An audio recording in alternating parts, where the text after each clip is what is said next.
વિદ્યાર્થી મિત્રો, my self વનમોરા sir અને તમે જોઈ રહ્યા છો અભ્યાસા એકેડમી JEE અને નીટ માટેની ફાઇનલ. હવે એમાં આપણે શું જોવાનું છે તો આજનો આપણો ફર્સ્ટ ટોપિક છે જીભની રચના, બરાબર. એની જોડાણ સપાટી અને એની અંદર આવેલા સ્વાદાંકુરો જે ડાયજેશન અને એબ્ઝોર્પ્શન ચેપ્ટર છે એમાંથી લેવામાં આવેલ છે. તો આપણે સ્ટાર્ટ કરી દઈએ જીભની રચના ફાઇનલ. ઓકે, તો ફર્સ્ટ ઓફ ઓલ આપણે જોઈએ ભાઈ જીભ છે એનો કઈક દેખાવ આ ટાઈપનો હશે. એમાં આપણે જોતા જઈએ ભાઈ. પહેલું ફર્સ્ટ ઓફ ઓલ છે એની અંદર શું આવેલું છે ભાઈ તો કે એક ખાંચ આવેલી છે જેને તમે શું કહો છો ભાઈ તો કે વી આકારની ખાંચ આવેલી છે જેને કહેવામાં આવે છે સલ્કસ ટર્મિનાલિસ. શું કહેશો તમે એને? સલ્કસ ટર્મિનાલિસ. ઓકે, આ જે સલ્કસ ટર્મિનાલિસ નો ભાગ છે એના લીધે શું થશે ભાઈ તો કે જીભ છે એ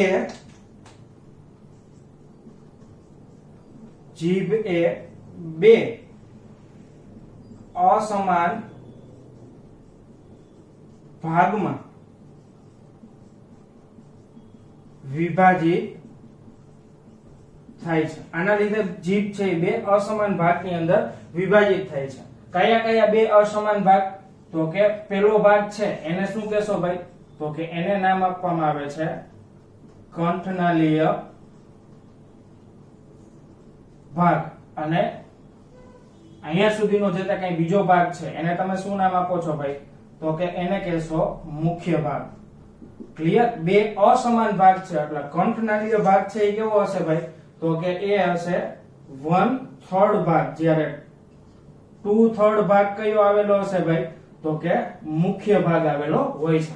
હવે જે કંઠનાલીય ભાગ છે એની અંદર આપણે બે રચનાઓ જોવાની છે. કઈ કઈ બે રચનાઓ છે ભાઈ તો કે એક તો જોવાનું છે જીહ્વાના કાકડા. જે આ ભાગ છે એને તમે શું કહેશો ભાઈ જીહ્વાના કાકડા અથવા એને કહેવાય લિંગ્યુઅલ ટોન્સિલ્સ. ફાઇનલ. નેક્સ્ટ અગત્યની રચના શું આવેલી છે ભાઈ એની અંદર તો કે એ છે ફોરામેન સિકમ. ફાઇનલ. ફોરામેન સિકમ શું હશે ભાઈ તો કે એક છીછરો ગર્ત છે. શું હશે ભાઈ તો કે એ હશે છીછરો ગર્ત. ઓકે, અને એનું કામ શું હશે ભાઈ તો કે તેના કોષો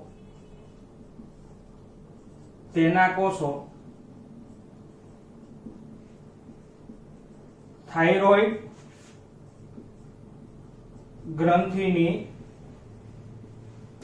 રચના કરે છે. શું કરે છે ભાઈ તો કે એના કોષોરિયા એ થાઇરોઇડ ગ્રંથિ છે એની રચનામાં નીચેની તરફ જઈને ભાગ લેશે. ફાઇનલ. તો ફિલહાલ તમારે એટલું યાદ રાખવાનું છે ફોરામેન સિકમ શું છે તો કે એક પ્રકારનો છીછરો ગર્ત છે અને એના કોષો નીચેની તરફ જઈને થાઇરોઇડ ગ્રંથિ છે એની રચનામાં ભાગ લે છે. ફાઇનલ. નેક્સ્ટ આપણે જોવાનું છે કે એની અંદર કેટલી કેટલી સપાટીના ભાગ આવેલા છે. ઓકે, તો પહેલી આપણે એની સપાટીનો ભાગ જોઈ લે. એની અંદર આવેલી સપાટીઓ.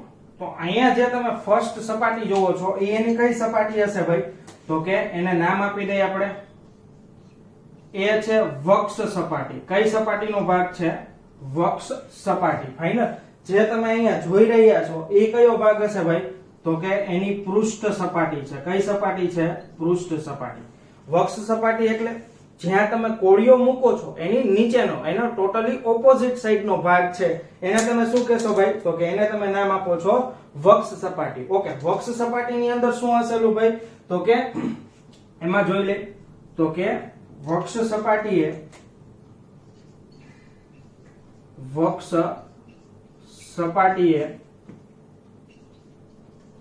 ફ્રેનુલમ લિંગ્વી જેનો સ્પેલિંગ આવી રીતના છે, બરાબર. GAUE છે એના બદલે તમે શું લખી શકો ભાઈ GUAE શું રીડ કરવાનું છે ગ્વી. ફાઇનલ. ફ્રેનુલમ લિંગ્વી. વક્ષ સપાટીએ ફ્રેનુલમ લિંગ્વી કે જે સ્થિતિ સ્થાપક રચના છે તેના દ્વારા જીભ મુખ ગુહાના તળિયાના ભાગે કેવું હશે ભાઈ તો કે જોડાયેલું હોય છે.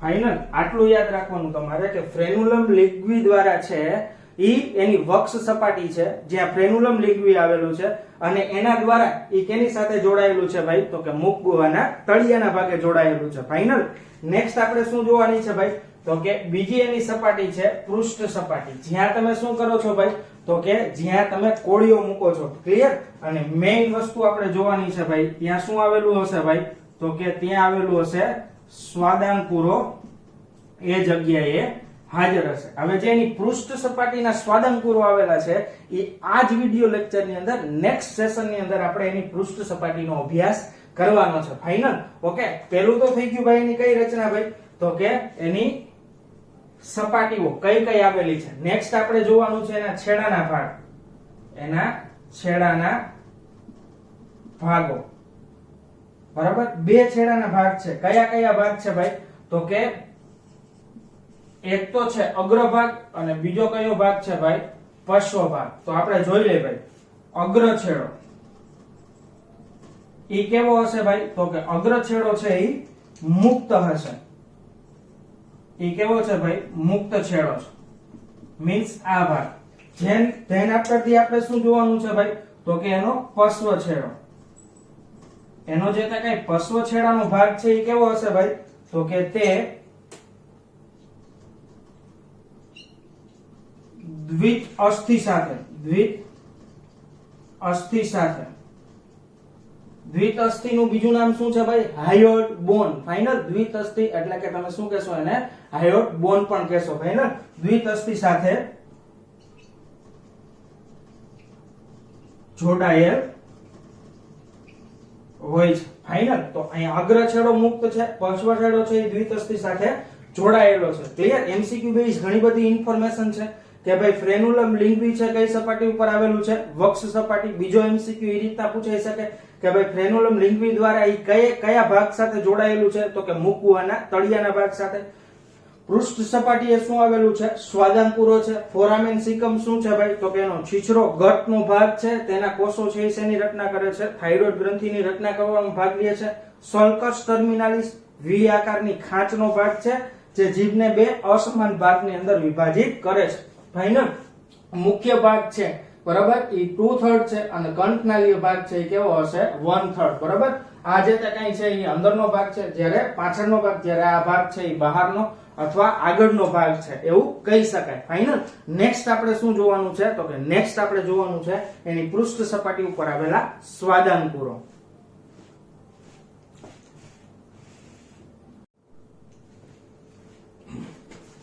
ઓકે તો નેક્સ્ટ આપણે શું જોવાનું છે ભાઈ તો કે એની પૃષ્ઠ સપાટી ઉપર આવેલા કેટલાક સ્વાદાંકુરો ફાઇનલ તો આ જે કઈ ભાગ છે એ કઈ સપાટી છે ભાઈ તો કે એની પૃષ્ઠ સપાટી ખાસ યાદ રાખવું સ્વાદાંકુરો છે એ પૃષ્ઠ સપાટી ઉપર આવેલા છે ફાઇનલ સ્વાદાંકુરોના ટોટલ પ્રકાર કેટલા છે ભાઈ તો કે વર્તુળી અંકુરકો છે ત્યારબાદ અહીંયા આવેલા છે એ કયા છે પરિભિતિક અંકુરકો છે ત્યારબાદ જે તમને બ્લુ ડોટ્સ દેખાય છે એ કયા છે ભાઈ તંતુરૂપ અંકુરકો છે અને રેડ કલરના ડોટ દેખાય છે એ કયા છે ભાઈ કૌકી અંકુરકો છે ફાઇનલ અંકુરકો પોતે સ્વાદાંકુરો નથી એની અંદર શું આવેલું છે સ્વાદાંકુરો આવેલા છે દાખલા તરીકે વર્તુળી અંકુરકો લઈ લે તો એની અંદર આવેલા સ્વાદાંકુર તો આ જે કઈ ભાગ છે એ શું હશે ભાઈ તો કે એક સ્વાદાંકુર છે એની રચના છે એટલે મિસગાઈડ ન થવું અંકુરકો છે એની અંદર શું આવેલું છે ભાઈ સ્વાદાંકુરો ફાઇનલ તો હું અહીં લખી નાખું ભાઈ તો કે અંકુરકો એ પોતાનામાં સ્વાદાંકુરો ધરાવે છે ફાઇનલ એટલો પોઈન્ટ તમારે યાદ રાખવાનો છે કે વિવિધ પ્રકારના અંકુરકોની અંદર શું આવેલું છે ભાઈ તો કે એની અંદર આવેલું છે સ્વાદાંકુરો તો આપણે સ્ટાર્ટ કરી લઈએ ભાઈ પહેલેથી તો કે પહેલેથી તમને જે આ રચના દેખાય છે બરાબર એ શું હશે ભાઈ તો કે વર્તુળી અંકુરકો છે અને એની એક્ઝેક્ટ ફિગર કંઈક આ ટાઈપની હશે ખાસ યાદ રાખવું હવે જોઈ લઈએ આપણે કઈ જગ્યાએ આવેલું છે ભાઈ તો કે તે વી આકારની ખાંચની નજીક આવેલ છે એની સંખ્યા કેટલી હશે ભાઈ? તો કે એની સંખ્યા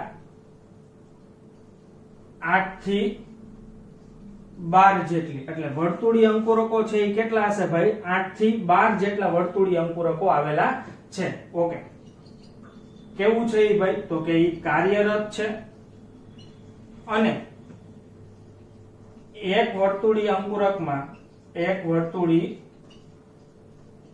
અંકુરકમાં 100 જેટલા અથવા તો 100 શું આવેલા હશે ભાઈ? તો કે સ્વાદાંકુરો એની અંદર હાજર છે. ફાઇનલ. બીજું આપણે શું જોવાનું છે ભાઈ? તો કે એનો આકાર કેવો હશે ભાઈ? તો કે એનો આકાર છે ગોળાકાર અને કેવા હશે ભાઈ? તો કે એકદમ મોટા કદના હોય છે. આટલું યાદ રાખવાનું. વી આકારની ખાટની નજીક આવેલા છે, સંખ્યા 8 થી 12 છે અને એક વર્તુળીય અંકુરકની અંદર 100 જેટલા શું આવેલા છે? સ્વાદાંકુરો. ફાઇનલ. આ શું હશે? ધીસ વન ઇઝ સ્વાદાંકુરો. એની આખી રચના કેવી હશે? તો કે અહીંયા એક સ્વાદાંકુર છે એ મેં તમને આપેલું છે. સપોઝ આ કેની રચના થઈ જશે? સ્વાદાંકુરની. ફાઇનલ. તો એટલું તમને યાદ રહેવું જોઈએ. નેક્સ્ટ આપેલું કયું છે ભાઈ? તો કે નેક્સ્ટ હશે પરિભિતિક અંકુરકો. ચાલો, પરિભિતિક અંકુરકો છે એ કઈ જગ્યાએ આવેલું છે? પૃષ્ઠ સપાટી ઉપર. પણ કઈ જગ્યાએ ભાઈ? તો કે મધ્ય ભાગમાં. ક્યાં હશે ભાઈ? પૃષ્ઠ સપાટી ઉપર મધ્ય ભાગે પાર્શ્વીય તરફ. આ કયો ભાગ હશે ભાઈ? તો કે પાર્શ્વીય ભાગ છે. આ કયો ભાગ છે ભાઈ? પાર્શ્વીય ભાગ છે એનો. ફાઇનલ. એટલે એટલું તમારે યાદ રાખવાનું છે. ચાલો, પેલા કઈ જગ્યાએ એનું લોકેશન એક્ઝેક્ટ લખી લઈએ ભાઈ? તો કે તે જીભની પૃષ્ઠ સપાટી પર કઈ જગ્યાએ ભાઈ? તો કે મધ્ય પાર્શ્વીય તરફ હાજર હોય છે. એટલું યાદ રાખવાનું કે જીભની કઈ સપાટી ઉપર હશે ભાઈ? તો કે પૃષ્ઠ સપાટી ઉપર છે અને મધ્ય પાર્શ્વીય તરફ આવેલા હોય છે. બીજું, સ્વાદાંકુરો ધરાવે છે.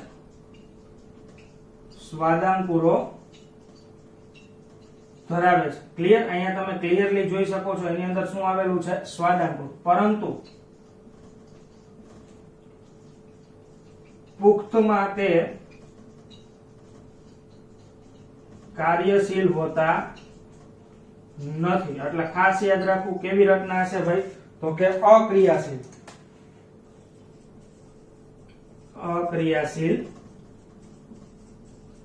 રચના છે. કેની અંદર ભાઈ? તો કે ખાસ યાદ રાખવું પુખ્તની અંદર એ કેવા છે? અક્રિયાશીલ. ફાઇનલ.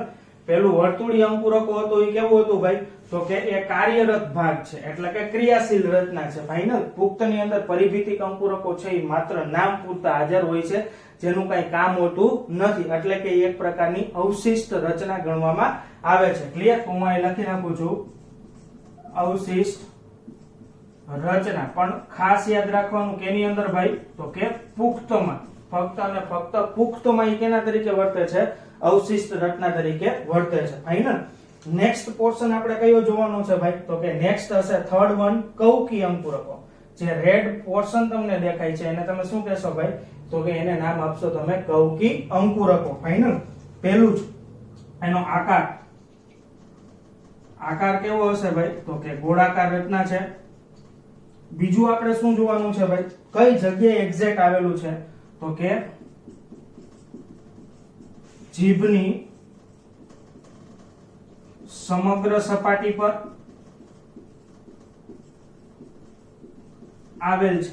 પરંતુ વધુ ભાગ કઈ જગ્યાએ હશે ભાઈ? તો કે આટલો ભાગ જો ત્યાં તમને સૌથી વધારે કૌકી અંકુરકો જોવા મળે છે. પરંતુ આપણે શું લખશું ભાઈ? અગ્રભાગે સૌથી વધારે. ફાઇનલ. નેક્સ્ટ આપણે શું જોવાનું છે ભાઈ? તો કે એનો રંગ કેવો છે? તો કે તે ગુલાબી રંગ ધરાવે છે. આમ જીભનો ગુલાબી રંગ તેને આભારી છે. ફાઇનલ. આ ભૂલવાનું નહીં કે ગુલાબી રંગ માટે કયો ભાગ હશે ભાઈ? તો કે કૌકી અંકુરકો. ગુલાબી રંગ માટે જવાબદાર છે. જીભનો જે તે કઈ ગુલાબી રંગ છે એના માટે એ જવાબદાર છે. ફાઇનલ. નેક્સ્ટ આપણે શું જોવાનું છે ભાઈ? તો કે નેક્સ્ટ આપણે જોવાનું છે તંતુરૂપ અંકુરકો. ફાઇનલ. કયો પોર્શન હશે? તંતુરૂપ અંકુરકો. કૌકી અંકુરકો પણ કેવા હશે ભાઈ? તો કે કાર્યરત અંકુરકો છે. ખાસ યાદ રાખો. હવે નેક્સ્ટ આવે છે તંતુરૂપ અંકુરકો. પાછું અહીંયા જોઈ લે ભાઈ.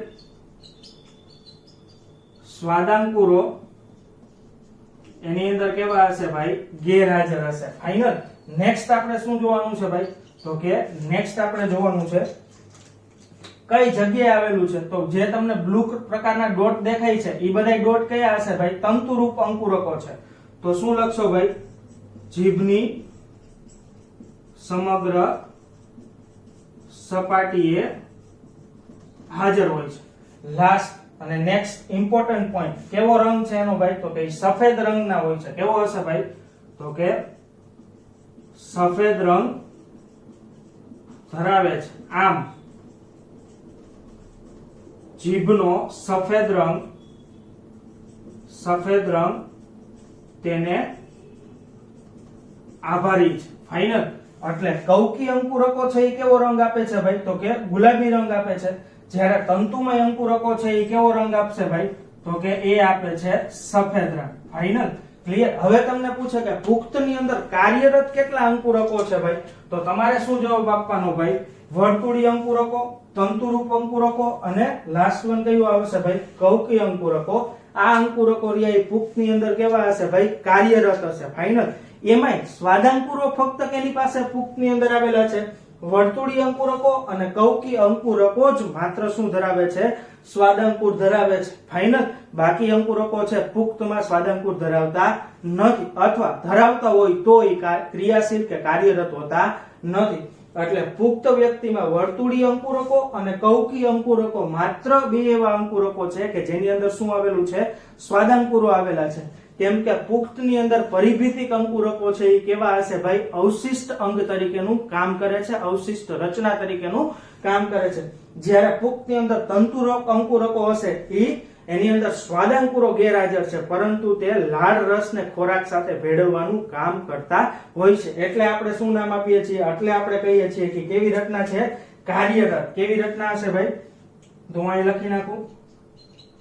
કાર્યરત રચના છે. શું કામ? એને શું કાર્ય કરે છે? તો કે લાળ રસ છે એને ખોરાક છે એની સાથે ભેળવવાનું કામ કરે છે. એટલે મેઇન 3 પોઈન્ટ: વર્તુળી અંકુરકો, તંતુરૂપ અંકુરકો અને કૌકી અંકુરકો. કાર્યરત અંકુરકો છે, વર્તુળી અંકુરકો અને કૌકી અંકુરકો માત્ર એવા અંકુરકો છે પુખ્તમાં કે જેની અંદર શું આવેલું છે?